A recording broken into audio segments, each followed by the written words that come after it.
பொதுவாக இது போன்ற ஒரு நிகழ்வுகள் நடைபெறும் பொழுது அந்த நிகழ்வுகள் சார்பாக நம்முடைய உயர் அதிகாரிகள் மூலமாக, குறிப்பாக நம்முடைய இயக்குநர் தலைமையில் ஒரு என்கொயரி போடுறது நம்ம வழக்கம். நம்ம அந்த என்கொயரி மூலமாக இமிடியேட்டாக அதற்கு காரணமானவர் யார் என்பது, ஏன்னா எழுத்துப்பூர்வமாக நடந்தது என்ன என்பதை முழுமையாக நாங்கள் தெரிந்து கொண்டு வித்தின் 3 to 4 டேஸ்க்குள்ளார காரணகர்த்தாவாக இருப்பது யாராக இருந்தாலும் எந்த தயவுதாட்சியும் இல்லாமல் அவர் மீது முழுமையான நடவடிக்கை துறை ரீதியாக அது நாங்கள் நடக்க போகிறது.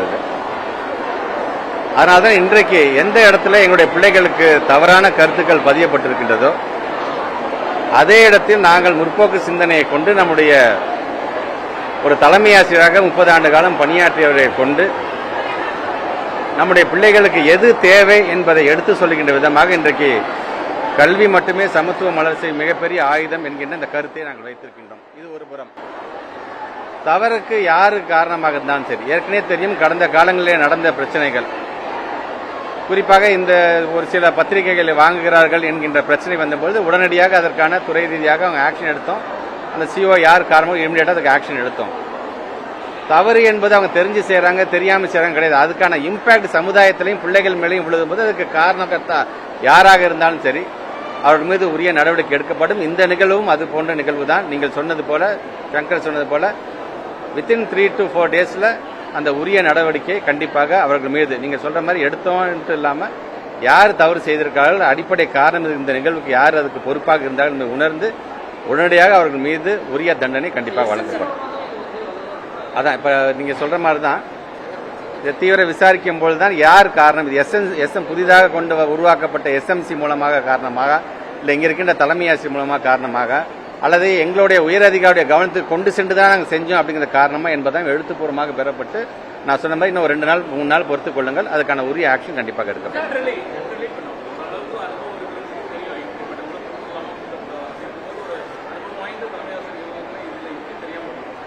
பொதுவாக நம்ம அசோக்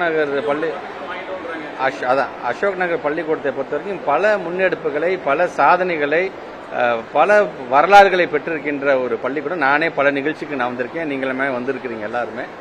அதையும் தாண்டி இப்படிப்பட்ட ஒரு நிகழ்வு நடைபெற்றிருக்கிறது என்பது வேதனைக்குரியது என்பதை சொல்வதை காட்டிலும் இது கண்டிக்கக்கூடியதாக, ஒரு கண்டனத்திற்குரியதாகத்தான் ஒரு அமைச்சராக நான் என்னுடைய கருத்தை பதிவு செய்கின்றேன். இது தவறு யார் செய்தாலும் சரி அதுக்கு உரிய நடவடிக்கை கண்டிப்பாக எடுக்கப்படும். ஏற்கனவே பல நேரங்கள் நம்ம சர்க்குலர் கொடுத்ததாக சரி, ஒவ்வொரு மாசமும் நடக்கின்ற சிஓஸ் மீட்டிங்லையும் வலியுறுத்தி ஒரு சர்க்குலரை நீங்க இஷ்யூ பண்ணும்போதாக இருந்தாலும் சரி, ஓரலாக நீங்க இன்ஸ்ட்ரக்ஷன் கொடுக்கும் போதாக இருந்தாலும் சரி, இதெல்லாம் மனதில் வைத்துக் கொண்டு தான் கொடுக்க நம்ம இவ்வளவும் சொல்லியிருக்கோம். நாங்க அதையும் மீறி இது மாதிரியாக நடக்கும் பொழுது நீங்க சொன்ன மாதிரி இது எங்களுடைய உயரதிகாரியுடைய கவனத்துக்கு கொண்டு சென்று செய்தார்களா, இல்லது அவர்களாகவே தாங்களாகவே இந்த முடிவை எடுத்து செய்தார்களா என்பதை உரிய விசாரணை மேற்கொண்டு அதற்கு காரணமாக இருக்கின்ற அதிகாரிகள் யாராக இருந்தாலும் அவர்கள் மீது நடவடிக்கை எடுக்கப்படும்.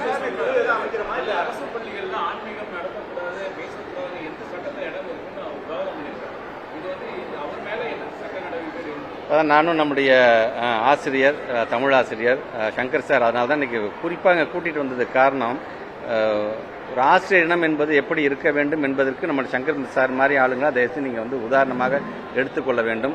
கண் பார்வை இல்லை என்று சொன்னாலும் தன்னுடைய கல்வி அறிவு கொண்டு எப்படி கேள்வி கேட்டாருங்கிறதே எனக்கு அவ்வளோ ஒரு பெருமையாக இருக்கின்றது. அதனால தான் இந்த மேடையில் அவர் ஏற்ற வேண்டும் என்று நான் ஆசைப்பட்டேன். நான் இது நீங்கள் சொன்னது போல அவரிடம் அவர் வாக்குவாதம் செய்திருக்கிறது எல்லாம் நான் அவர்கிட்ட தனிப்பட்ட முறையில் கேட்டிருக்கேன் நான்.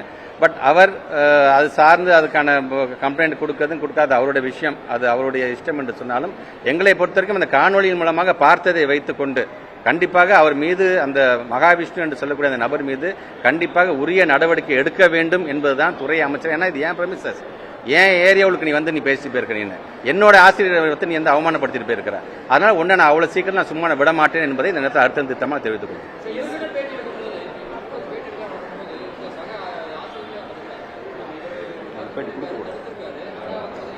இல்லை வேணாம், அது நிர்வாக ரீதியாக ஆசிரியர் பேட்டி கொடுக்கக்கூடாது அப்படிங்கிற ஒரு விதி இருக்கு. பட் எதுவாக இருந்தாலும் நான் அவருடன் அமர்ந்து பேசும்பொழுது கூட நானும் அவருடன் நான் சிலது நீங்கள் துணிஞ்சு பண்ணுங்க, நாங்கள் நிற்கிறோம் ஏன்னு சொன்னோம், மறப்போம் மன்னிப்போம் இருப்போங்க ஏன் அப்படின்னு சொன்னாங்க. பட் அது அவருடைய பெருந்தன்மையை காட்டுகின்றது. ஆனால் என்னை பொறுத்த வரைக்கும் எங்கள் சங்கர் சார் அவன் பேசினதை என்னால் கண்டிப்பாக சும்மா விட முடியாது என்பதை நான் தெரிவிச்சுக்கிறேன். கண்டிப்பாக அந்த வருகின்ற எவிடன்ஸ் நமக்கு தேவை. எவிடன்ஸே இருக்கு, அதில் வீடியோவே இருக்கு. அந்த வீடியோவுக்கு தகுந்தாற் போல் அவரோட நீங்க சொல்ற மாதிரியான ஒரு மிகப்பெரிய ஒரு விசாரணை நடத்தப்பட்டு உரிய நடவடிக்கை அவர் மேல் எடுக்கப்படும் என்பதை நான் தெரிவிக்கிறேன். என்கொயரியில் வந்ததுக்கு அப்புறம் நான் உங்கள்கிட்ட நான் சொல்றேன். இல்லை, உங்களுக்கு முன்னாடி வச்சுட்டு என்கொயரி பண்ணுறது ஒரு நிர்வாகத்துக்கு கிடையாது. இதுக்கு ஏற்கனவே நம்முடைய அலுவலர் பெருமக்கள் தலைமையில் இயக்குநர் தலைமையில் ஏற்கனவே சொன்ன மாதிரி ஒரு விசாரணை நாங்கள் இது வந்து ஒரு நிர்வாக ரீதியாக எடுக்கக்கூடிய ப்ரொசீஜர் தான். ஆனால் அந்த ப்ரொசீஜர் வந்து காலம்லாம் தாழ்த்த மாட்டாங்க. நான் உங்களுக்கு சொன்னது 3 நாள் நான் சொல்லியிருக்கேன். அந்த 3 நாளில் உரிய நடவடிக்கை யாராக இருந்தாலும் எடுக்கப்படும்.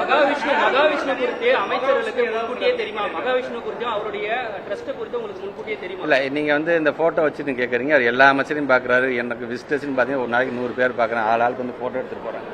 எதுக்காக வராங்க, எதுக்காக போகிறாங்களான்னு நமக்கு தெரியாது. பட் இருந்தாலும் இதையெல்லாம் மனதில் வைத்துக்கொண்டு அதுக்காக அவர் வந்து போட்டோ எடுத்துட்டாருங்கிறதுக்காக அனுமதி கொடுக்குறாங்கன்னா அது ஒன்றும் மிக மிக ஒரு தவறான செய்தி. திராவிட மாடல் அரசை நடத்திட்டு இருக்கோம். எந்த விதத்திலையுமே கொள்கையில் காம்ப்ரமைஸ் ஆகாத ஒரு இயக்கம் நாங்கள் தாங்கிறதுனால அது உங்களுக்கே நன்றாக தெரியும். ஒன்றிய அரசு கொடுக்குற பணத்திலேருந்தே நான் சொல்கிறேன். அவன் சொல்கிற NEP கூட எங்கள் கொள்கை ரீதியாக நாங்கள் காம்ப்ரமைஸ் பண்ணி அந்த பணத்தை எங்கள் வாங்கினீங்க அவசியம் கிடையாதுங்கிற மாதிரி தான் எங்களுடைய முதலமைச்சர் எங்களை வளர்த்துருக்கிறோம். அதனால நீங்கள் தயவுசெய்து அதையும் இதை நீங்கள் முடிச்சு போடலாம். இந்த மாதிரியான நபர்கள் ஒரு இன்டென்ஷனோட தான் செயல்படுறாங்க அப்படின்னு பார்க்க முடியாது. அதாவது நாங்கள் எல்லா அமைச்சர்களையும் சந்திக்கிறோம் அப்படின்னு ஒரு இன்ஃபுளுன்ஸை பயன்படுத்துறது பேசக்கூடியவர்கள் அதான் நான் சொன்னேன். பேசக்கூடியவர்கள் யாராச்சும் மோட்டிவேஷனல் ஸ்பீக்கர்ஸ் நீங்க கொண்டு வரீங்க, நல்ல எண்ணத்தில் கொண்டு வரீங்கன்னு ஆசிரியர் ஆசைப்படுறது தவறு கிடையாது. ஆனா வரவனுடைய பேக்ரவுண்ட் எப்படி இருக்கு, அவன் எந்த மாதிரியான சமூகத்திலிருந்து வரீங்கன்னா அவன் என்ன மாதிரியான அவனோட பேக்ரவுண்ட் இருக்கு, இதுக்கு முன்னாடி அவன் என்ன மாதிரியான உரைகளாம் நிகழ்த்தியிருக்கான்னு தெரிஞ்சுட்டு தான் அவங்க கூட்டு இருக்கணும். தவறு உங்கள் மேலும் இருக்கின்றது, பள்ளி நிர்வாகத்தின் மேலும் இருக்கின்றது. ஆனால் அதற்கு அடிப்படை காரணம் யார், இவருக்கு அந்த தைரியத்தை அந்த அனுமதியை கொடுத்தது யார், அந்த அனுமதியை கொடுத்தவர்கள் யாராக இருந்தாலும் அவங்க மீது நடவடிக்கை எடுக்கணும்.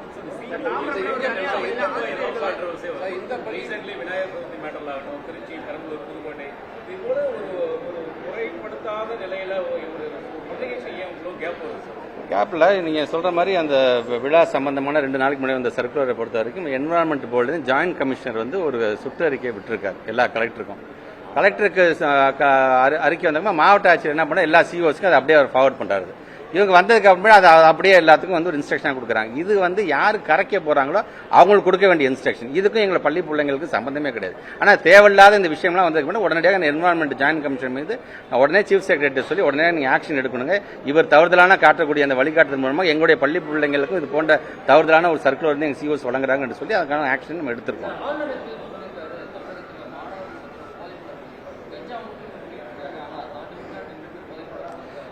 நேற்று கூட பத்திரிகை துறை நம்பர் கேட்கும்போது கூட நான் பதில் சொன்னதுதான். நம்முடைய மாண்புமிகு தமிழ்நாட்டு முதலமைச்சர் வந்திருப்போ எத்தனை லட்சம் சொத்துக்களை முடக்கி இருக்கிறார். இது போன்ற விஷயங்கள் ஈடுபடக்கூடியவர்களுடைய சொத்துக்கள் முடக்கப்பட்டிருக்கின்றது. எத்தனை லட்சம் வழக்குகள் அவர்கள் மீது பாயப்பட்டிருக்கு என்று இரும்பு கரம் கொண்டு ஒவ்வொரு நாளும் இன்னைக்கு அதை அடுக்கி கொண்டுதான் இருக்கின்றார். பட் ஆனால் அதையும் மீறி நீங்க சொல்றது பார்த்தீங்கன்னா ஒருத்தர் கருத்து சொல்லியிருக்காரு. அவர் அந்த கருத்து மட்டுமா சொல்லியிருக்காரு, நம்முடைய பாடத்திட்டத்தை பற்றியும் கருத்து சொல்றாரு, நம்மளுடைய சிஸ்டத்தை பற்றியும் கருத்து சொல்றாரு, எஜுகேஷன் சிஸ்டத்தை பற்றி. அவர் இதுக்கான ஒரு வேலையை தொடர்ந்து செய்து கொண்டிருக்காரு என்பதை நான் அதை பார்க்கிறேன்.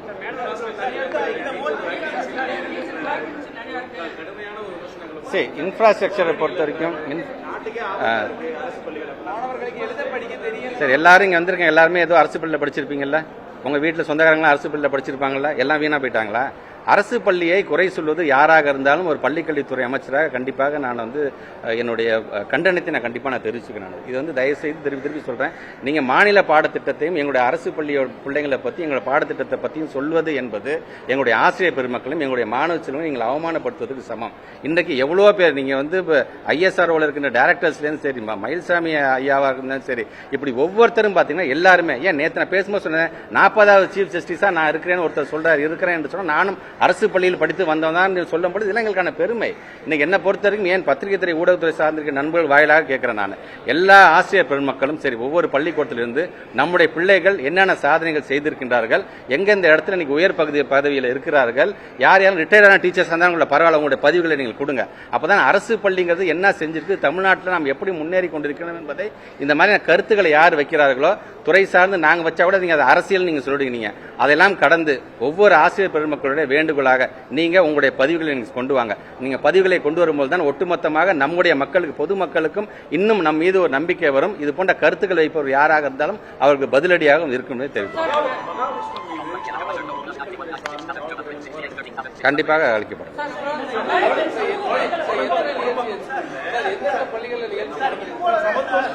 சமத்துவம் பற்றி நிறைய விஷயங்கள்லாம் பேசுறோம். ஓடம்பாக்கம் கவர்மெண்ட் ஸ்கூல்ல டீச்சர்ஸ் எல்லாருமே உள்ள போகும்போது செப்பல்லாம் வெளியில கழட்டி விட்டுட்டு உள்ள போகணும். பிக்சர்ஸ்லாம் இன்னைக்கு அனுப்பியிருக்காங்க. எந்த வகையில ஆசிரியர்கள் அடக்குமுறை பண்றது, சரி, நான் பார்க்குறேன். நான் அனுமதிக்கிறது எப்படி ஏத்துக்கிறாங்கன்னு ஒரு கேள்வி. நான் செக் பண்ணேன். இப்போ நீங்கள் சொல்கிறதுனால தெரியல, நான் விசாரிச்சுட்டு தான் முடிவு பண்ணேன்.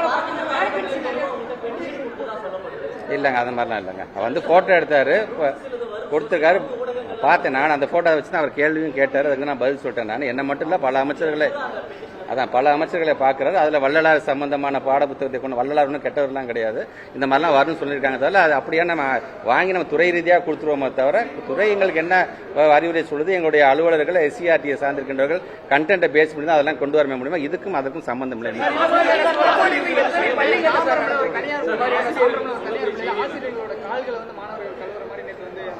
பார்த்தேன், வீடியோவும் பார்த்தேன். அதை அவங்களுக்கு நமக்கு விளக்கம் கேட்டிருக்கோம். அது நம்ம இதெல்லாம் தேவையில்லாத, இது என்ன மாதிரியான கல்ச்சர், இதில் ஆசிரியர்களை கொண்டாட வேண்டியது தான். நாங்கள் கொண்டாடுறது மாதிரி யாரும் கொண்டாடுறதில்லை.